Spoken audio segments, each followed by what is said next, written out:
Welcome to Tech Leveler. I'm Lee, and in this super quick video I'm going to show you how to make images move in CapCut. So let's bring this image onto our timeline, and let's say I want it to move. So you can see it's not a full 16 by 9, but you can adjust it to make it fit the screen. But we'll start off like this. Then you want to come over to the right hand side and select position and size and add a keyframe. Then you can play the clip on slightly like that and then readjust the size. So we can do that, and already the keyframe has been added.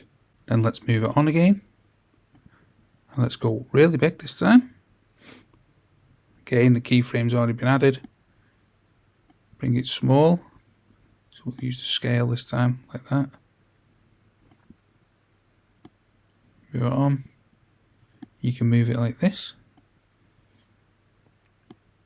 Move it on. Move it like this. Move it on to where we fill the screen. So now if we play that, so yeah, it's a little bit quick, so you could extend the picture. You can move the keyframes, move them all on like this, so there's a bigger gap, so that effect will be a bit slower. Let's see what that looks like. There you get the picture. So that's how to make pictures move within CapCut.